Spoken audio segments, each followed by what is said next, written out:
Welcome to Let Them Talk. I'm Paul DeRienzo, and we have a great show in store for you. And I'd like to introduce our special guest, Mr. Bernard White, radio entrepreneur, host on M&N of his own show here and co-host, and former program director of WBAI for many years, programmer on radio, television, New York personality and celebrity. Welcome to Let Them Talk. Thank you very much. Thanks for the invitation. I'm glad to have you on. Okay. Right. And we're both fanatically obsessed with WBAI, I guess. I don't know if you are anymore, and I'm not as much as I used to be. Well, a lot less. What got me to come here this evening was actually an article that you wrote in The Villager that I thought was a bit misleading. I didn't know whether you just didn't have all of the information, or that I didn't know what Well, that's why we have you on. Was. That's why I'm happy to have you on, and we could discuss that, because in a 1,000-word story, it's hard to get all the facets of something. True. And this is a great opportunity where we can talk more about it at length and get it on the record and find out what the differences were and how we got to them and how we can get past them. Mm-hmm. So I think I was referring to the current crisis, which was at a high point at that moment at WBAI, at Pacifica Radio, and the whole issue of what is behind the crisis, or what is causing this. Is this a faction fight, or is it a fight between one group that's right and the other one that's wrong and trying to sell or destroy the station, or the opposite way? Okay, first let me say that never at no time did I ever suggest that it was a good idea to sell the station. The article that has been referred to by you and others is just where the author took a portion of what I said, not in any negative way. I mean, he just and when you're having a conversation, it's hard to put in the nuances of the conversation. Mm-hmm. But to say that the people who wanted to sell it, to them, it was a good idea. Not that I thought it was a good idea. But now, what has happened to WBAI, and it's something I predicted, I talked about it on my program all the time, that the new bylaws that were passed as a result of what was called the Christmas coup were bylaws that injected a totally different dynamic into the relationship between listener and producer, producer and Pacifica. And that has led us to where we are today. That it created factions. In fact, it institutionalized factionalism, because it allowed for people who were running for the board, particularly those people who had money and were running for the board, to be able to pretty much buy the election. And that's what has happened. So you have the people who have wealth, who pretty much are on one side of the divide, and folks who don't have any money on the other side of the divide for people. And generally, one dynamic that doesn't get discussed at all, but it's very profound in this struggle, is the issue of race.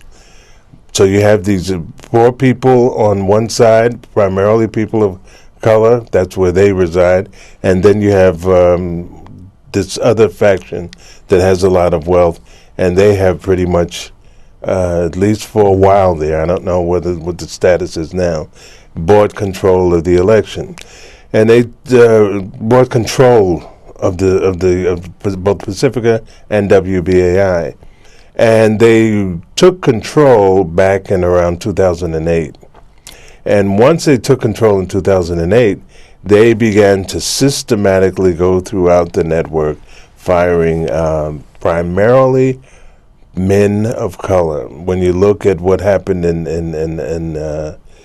KPFK, with their, getting rid of the news, the Spanish news, getting rid of the program director. When you look at what happened in Washington, D.C., getting rid of the station manager there, getting rid of the station manager at WBAI, the program director, and then beginning to eliminate a lot of the people of color who were producers at the station, you can see a pattern that in the first 6 months, they also got rid of the chief financial officer. So in the first 6 months, you see this decapitation of all of these men of color primarily. And well, speaking of men, I mean, didn't you mention the Christmas coup earlier on, right? That was events in 2000, 2001, 2002 at WBAI. Right. There was conflict where it seemed, at least on the surface, to be between a black man and a black woman. In that case, Utrice Lead and yourself, I guess, but I'm not sure really how that came down. Well, that came down because the people who were in Pacifica at that particular time, they also wanted to sell WBAI. In fact, when I first came to WBAI back in 1980, Bessie Wash, and went to the station, the national board meeting, there was talk back in 1980 about selling WBAI because it was on a commercial. In commercial community on the dial. Who wanted to sell it? Folks in California. It seems to be where the problem is today. Well, their feeling is, from talking to them over the years, that they would rather do everything by themselves, that all these other stations have become burdens to them, and they feel that they could go it alone. So they feel that since they have the license, that if they could sell it, they could upgrade their stations and also pay good salaries. Have a national impact, Bernard, without a station in New York and Washington, D.C.? Well, more New York. And I don't understand why we had our central news back in the 1990s in Washington, D.C. and not in New York like everybody else does. Well, and take advantage of this location. Well, there was a lot of not mismanagement, but people. What happens is that you get a lot of people who come into doing radio and begin to judge it based on what they like, as opposed to what makes radio sense. What makes radio sense a lot of times is a lot different than what people like. I have to agree. You hit the nail on the head, because you hear that saying the same thing over and over again from folks. But this is the greatest thing. And sometimes people I have respect for, and people have respect for. But when I think Bob Henley, I don't know how you feel about him, but he's a good reporter, and he failed because he wanted to do what he thought was the right thing to do instead of the objective thing of what might work. And isn't that a problem? What is the objective thing that would bring back WBAI to the community? Because it's obviously strong. I can't deny your allegation that it's drifted away from its mission. Well, I think WBAI has lost its soul. The people who had been in charge, its majority faction that took over, didn't recognize the relationship or appreciate the relationship that many of its producers had with community. That it was a unique relationship, a very cozy, warm, fuzzy relationship, and it starts in the morning, and then you try and build it up during the day. They began to play with the morning as if they knew what they were doing, and as a result, they fewer and fewer people are listening. Can it be fixed? And how could it be fixed? Because I don't think we could go back to any way it was before. No, you can't. Even if there was an injustice. No, you can't. That's the problem with injustice. Yeah. You can't go back. I think that in order for it to be fixed, you have to get people who understand radio to be involved. And the people who are running it now really don't. Most of them may have some idea about business. And I understand that radio is a business. But it's primarily, in this kind of radio, is part business.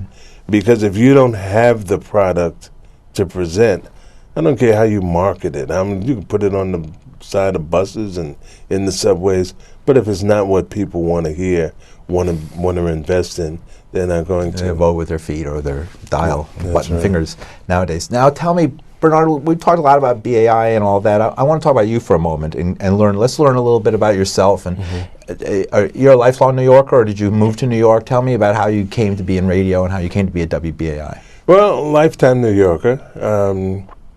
I often tell the story about WBAI. First of all, I always was interested in radio. I remember the old DJs of old, the Jockos and the folks who were on WWRL back in the 60s. and I used to listen to them. I also used to listen to other talk radios. I remember Roscoe. Became friends with Roscoe. Would listen. I love Roscoe. He turned me on to a million types of music. I can't. Roscoe. As a kid, teenager. The people like the Magnificent Montague, some of these folks. So I was always interested in radio. I was always interested in, also because of my father, with what was going on politically. And I used to go to a lot of different demonstrations. And whenever I went to these demonstrations and came back, rushed back home to look at it on the news people always got it wrong. It wasn't the people that started the disturbance, it was the police. They usually antagonized the people and then got some kind of response from them. And even before that, I got, when I was 10 years old, one of those little press. I was going to do a newspaper for my building. I grew up in the projects. So all of that was leading up to... Which borough? Manhattan. Manhattan, okay. Yeah, Lincoln Projects in Harlem. So all of that was leading up to eventually making my way to WBAI. I was listening to the radio one day, and I heard some curse words on the air. Now, back in the 60s, that was just... 60s, 70s, that you just didn't, that didn't happen. So I was, telling my friends that, hey, man, there's a radio station where people curse. But I kept tuning back to it to find out that the cursing represented a kind of freedom that they had that other radio stations didn't have. And that it also represented a content that other radio stations didn't have. Would this be early 70s, late 60s? Early 70s. Early 70s, yeah. So I began to listen, and I, said, I'd like to go down there. And then Clifford Glover was killed, and I was brought down to talk about the community response to that because we had done a lot of organizing around that. At BAI, you were, and what show were you on? I don't remember the name of the show, but it was at the church. It was still over at the church. I remember the church. I was there once to some music event. I used to go to the new music store too. And the film festival. Right. Yeah. And it was a weird type of music I never heard before, of course. And I was just 14 or something. Yeah. Right. So a friend of mine used to work there named Kofi Pendergrass. He was there. And I told him what I wanted to do one day. I was unemployed. So he gave me this guy named Somaris Marksman's number. I had heard of Somaris. I had gone to a couple of his programs in the community. And I told him what I wanted to do, and he told me to come down. I told him I wanted to work in the newsroom, so Robert Knight was the news director. He told me to talk to Robert. And I spent just about every day for about a year coming in the BAI, trying to learn everything I could about radio. When did you begin your show, Emanations, right? Music show. I remember listening to it on Sunday nights, and it was a great show. I mean, you ran a great show. It was like one of the best shows on BAI. Well, thank you. Emanations started around 80. Politics was good. 82, yeah, around 82. Yeah. And I leaned heavily on what was going on in the community. I know Lambe Brath was doing programs on a regular basis. I would go in and tape his program and then play it.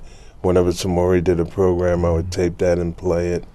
Then tell people who Somaris was, in case people don't know who he was and what an important seminal figure he was at WBAI. You're right.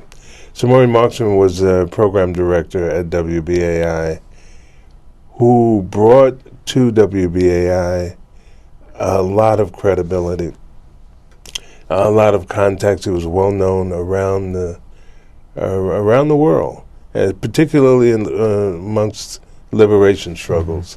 Both he and Lambe Brath, but Somaris he died very suddenly back in 1999. And to show the impact that he had on, I guess it was a Tuesday, his funeral was at Cathedral of St. John the Divine, and it was standing room only.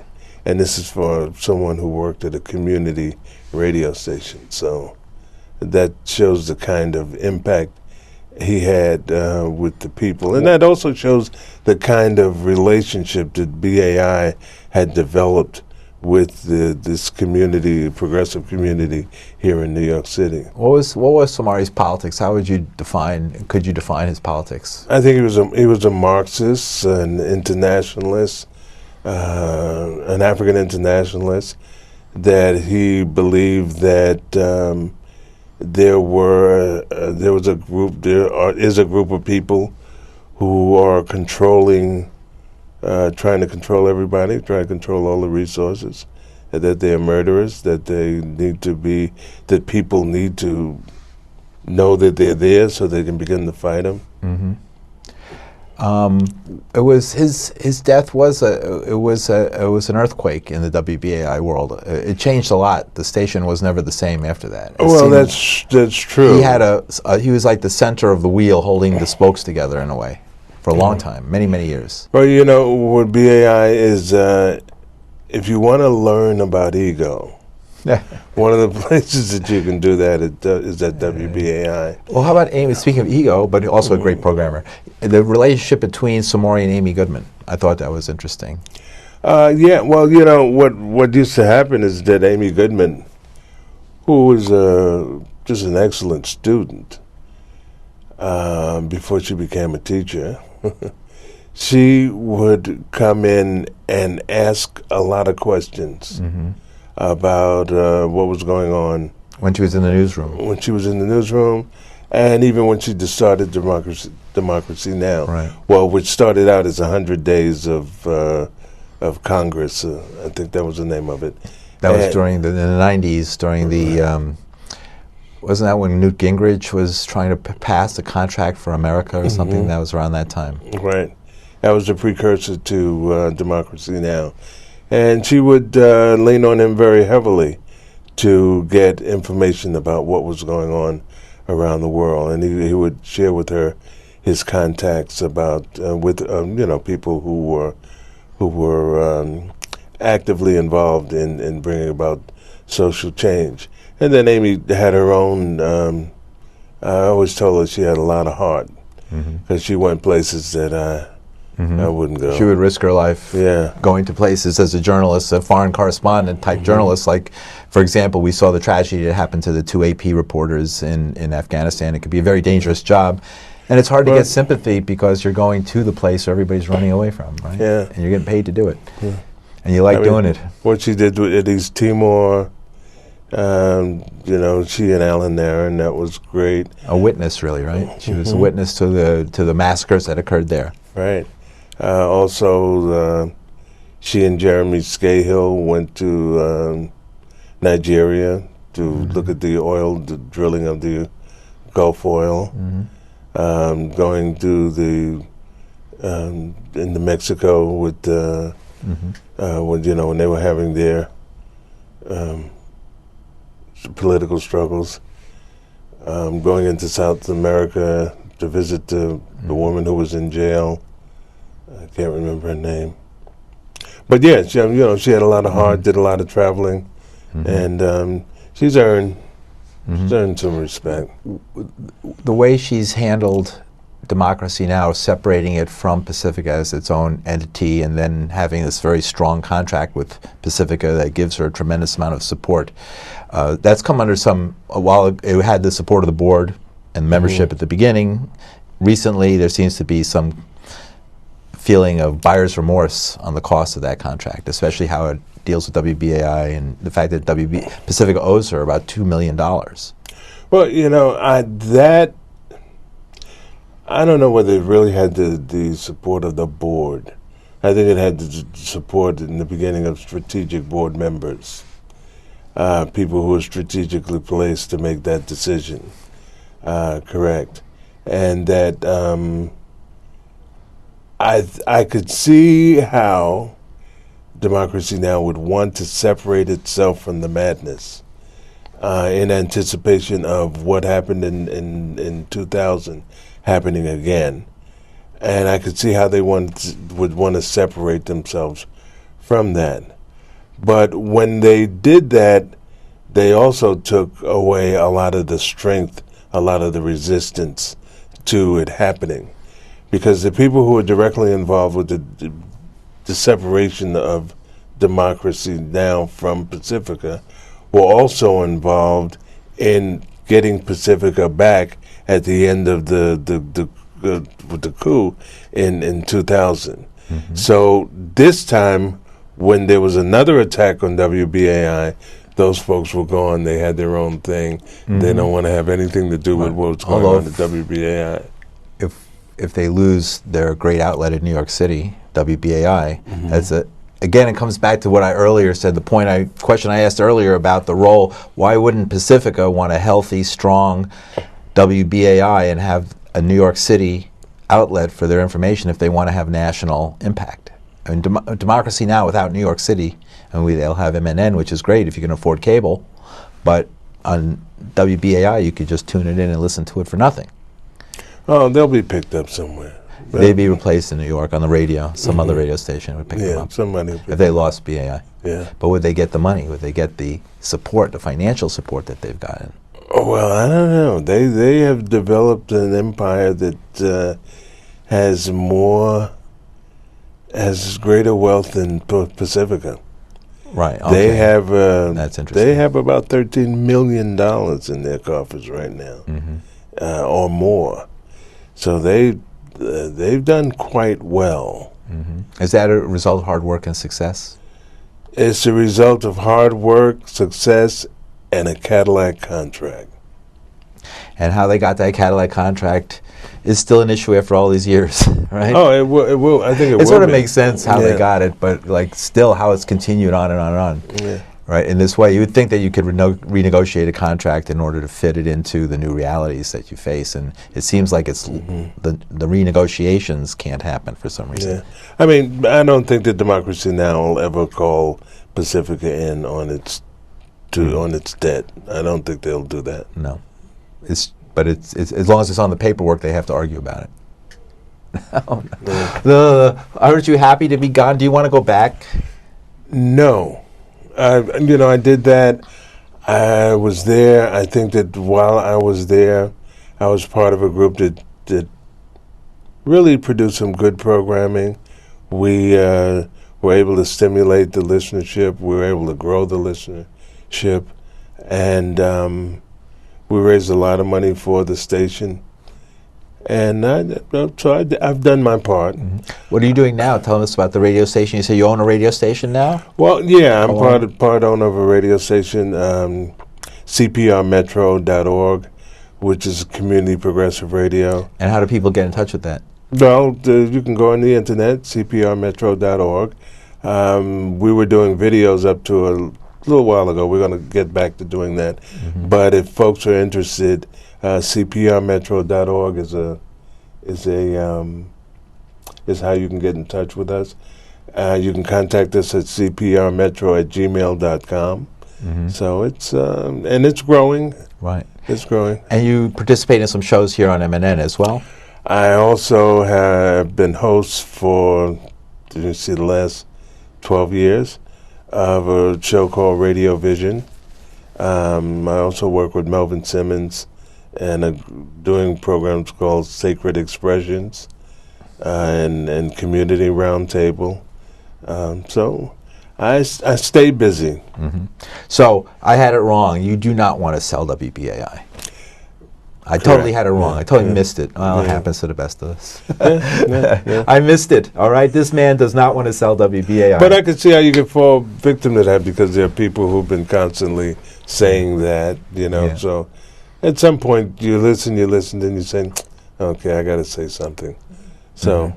Well, I'm glad we could have you on and straighten this out, right? Okay. And I think I'll write a note to the Villager making sure they straighten it out, that I fully concur that you do not want to sell WBAI. Just words on a conversation. Yeah. People have been banding about $50 million for WBAI for a long time, and a lot more people we have to really worry about than just people chawing on it as a possibility. Because our community needs a BAI. It needs a functioning BAI. Right now, it's dysfunctional. Mm-hmm. Yes, it has been for a while now, and it's a sad state of affairs. And I think part of it, I understand that all radio stations have been taking a hit. Anything that requires people to give money has been taking a hit, really. And when people sort of point fingers and say, you did it or you did it, they're really a bit ingenuous, because everybody's taking a hit. Everybody took 20% off the top to start. And it's not easy to climb back in a recession or a depression. I mean, it's a bigger problem than just us. But do you take phone calls on your show? Yeah, nobody called. I'm sorry we didn't have that nobody called. We have a moment. I don't have the number up there. We do take calls. There it is, 212-757-1541. You have 2 minutes to get a call in with Bernard, but we would love to have your call, 212-757-1541. We do take them, but, it's never the same as That's the great thing about BAI. Yeah. Was that community, a sense of community, you're that connection. Absolutely right. The television is a little more sterile. Yeah, but that's when folks could talk to each other. You get people in Brooklyn with a housing problem talking to someone in the Bronx who had the same problem and resolved it. You develop that sense of community. You miss that? Yeah, I miss it. But the time. Would you take a show like Emanations back again or something like that? Under the current configuration at BAI, no. Okay, it would have to be a change in configuration, right? Too much water under the bridge. Yeah, I mean, the folks that are there now really don't know. They have no clue about what it is they're doing. All right, Bernard White, thanks for joining us. We have about half a minute. Why don't you tell us any last words you want to leave us with? Well, I think that those of you who are interested in WBAI, that you need to try and find out what's going on. I know it's very confusing, but the station is very valuable, has great potential to continue to inform people and to be a part of the organizing effort, which is going to it's going to get stronger, especially during the summer. If you've been following the Moral Monday movement, that is. Thank you, Bernard White. Sorry to. All right, it's been great. Thank you very much. All right. We'll see you next week.